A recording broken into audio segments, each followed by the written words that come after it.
안녕하세요. 책 읽는 엄마, 책 읽는 이모, 책 읽는 할머니 김정희입니다. 오늘은 저에 대한 기사 한 부분을 소개하면서 영상을 시작할게요.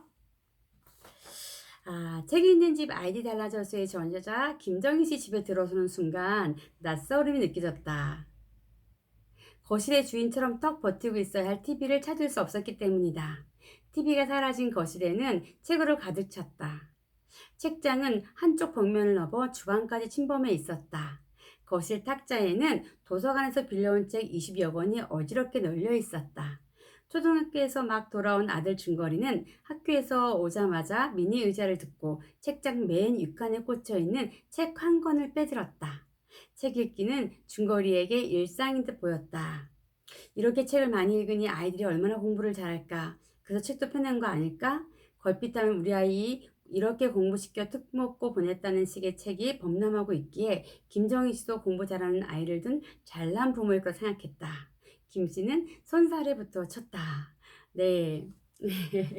오늘은 우리 아이들의 그 책 읽기 배경에 대해서, 환경에 대해서 그 출발점을 좀 나누고 싶어서 이 기사를 읽어드렸습니다. 저는 그 강연할 때도, 아, 뭐, 책 읽기 하니까 공부 잘해요? 성적 많이 올랐어요? 책 읽기 하니까 독후 감상문 너무너무 잘 써요? 여러 가지 질문을 받는데 제가 드리고 싶은 말은 제가 그런 어떤 목적을 두고 아이들 책 읽기를 에, 가르친 게 아니거든요. 제가 오늘 드릴 말씀은 그 얼떨결에 책을 읽게 된 아이들의 그런 모습에 대한 이야기를 좀 나누고 싶어요. 저는 독서보다는 TV를 좀 없애고 싶었어요. 왜냐하면 TV의 그런 뭐 폐단이나 유해점 이런 것 때문에 그런 것이 아니라 저는 그런 것도 모르고 다만 이제 이 TV가 저희 집의 갈등의 요인이었어요. 당연한 것이 TV는 한 대밖에 없는데 우리 아이들은 아주 어릴 때부터 영상에 집중해서 자란 아이들이라서 그 영상에 대한 자기 그 고집이 아주 컸어요. 그래서 아이들이 보고 싶은 프로, 또 제가 보고 싶은 드라마, 남편이 보고 싶은 뉴스, 스포츠. 항상 부딪히는 거예요. TV는 한 대밖에 없으니까. 그래서 어느 날, 이 갈등에서 좀 벗어났으면 좋겠다. 이 크고 작은 다툼이 아이들이 좋지 않고 저에게도 많은 스트레스였어요. 그런데 TV를 가지고서는 안 될 것 같아서 TV를 아예 없애자라는 극단적인 생각을 그때 제가 했었어요. 그리고 또 한 가지 TV를 없애고 싶었던 거는 그 TV를 보는 사람들의 그 특징이 말은 않고 눈만 보잖아요. 그러니까 아이들이 이렇게 말을 안 하게 되는 거예요. 말이 좀 늦대다고 할까? 예, 그래서 TV를 없애야 되겠다라고 마음을 먹고 TV를 이제 많은 우여곡절 끝에 없앴어요. 근데 이 TV를 없애고 나서 아이들이 정말로 책을 한 권, 두 권 읽기 시작하는 거예요. 저희 집 아이들 제가 까막눈이라고 불렀던 것은 정말 책을 안 읽었어요. 글을 안 읽었기 때문에 이 아이들 책을 본다는 게 저에겐 정말 신기했던 거예요. 그래서 이 아이들이 왜 책을 보지? 라는 생각을 하게 되면서 좀 많은 제가 이제 그 아이들의 변화를 연구했다고나 해야 할까? 예, 혼자 정말 생각을 많이 했는데 이 TV를 없애고 나니까 이 두드러진 특징들이 참 많았어요. 근데 가장 두드러진 게 뭐냐면 한 두 가지인데 그 기계음이 주는 불편함?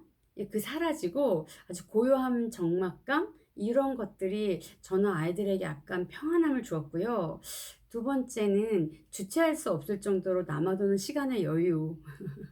예, 이 시간을 어떻게 컨트롤해야 될지 모를 정도로 시간이 넘쳤어요.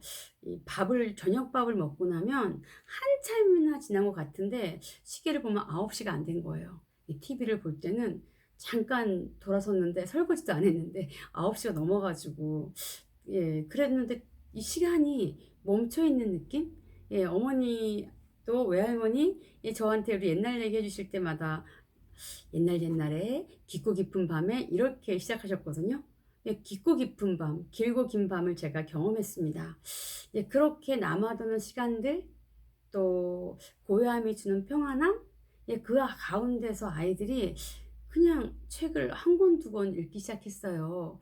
예, 그 모습을 보면서 제가 뭐지? 예, 돌아보면 예, 저도 친구를 만나러 갈 때는 책을 한 권씩 들고 갔던 것 같아요. 왜냐면 친구가 늦게 나오고 또 혼자 있을 때 마땅히 해야 할 게 없었어요. 그 무료함 가운데. 그때는 핸드폰이 없었으니까. 또 뭐 장거리 여행, 뭐 기차 타고 부산이나 춘천 갈 때는 예 기본적으로 책을 한두 권 챙겨서 갔었어요. 근데 그 책을 안 가져갔을 때는 뭐 옆에 아저씨가 보는 잡지도 좀 훔쳐보고, 또 시간 날짜 지난 누가 꽂아 놓은 신문도 제가 펴면서 활자에 대한 그 그리움이 있었던 것 같아요. 그것처럼 아이들도 남아도는 시간들 가운데서 이 책을 손에 한 권, 두 권 읽기 시작하는 모습을 제가 보았죠.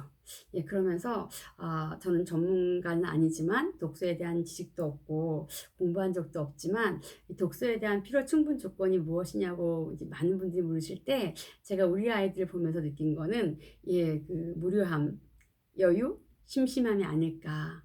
예, 시간의 여유, 예, 무료함, 심심한 가운데 아이들이 책을 한 권, 두 권 읽기 시작했습니다. 그래서 그 아이들 책 읽는 그 과정을 제가 이 책에 썼는데 오늘은 그 책을 읽어드리면서 영상을 마칠까 해요. 예, 우리 아이들이 이제 책을 이렇게 읽었습니다. 예, 제목은 아이들도 즐겁고 나도 행복한 일.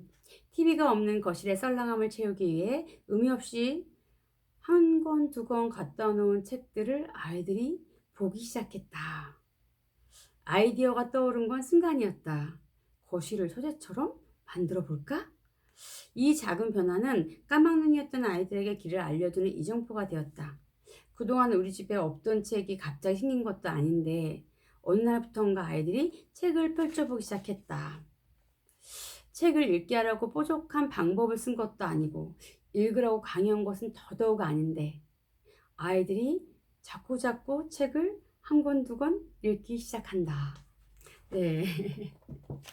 그렇게 아이들이 읽기 시작한 책들은 이제 날이 지나가고 달이 지나가고 해가 지나가면서 아이들에게 가장 좋은 친구가 되었고, 또 지금 장성한 아이들에게도 그 책을 통한 그 추억이 아주 상당한 기쁨과 또 즐거움을 주고, 또 저희 가족들이 같이 모였을 때도 그 책들에 대한 이야기로 같이 공유할 수 있는 이 정서가 그때부터 하나둘 되어진 것 같아요.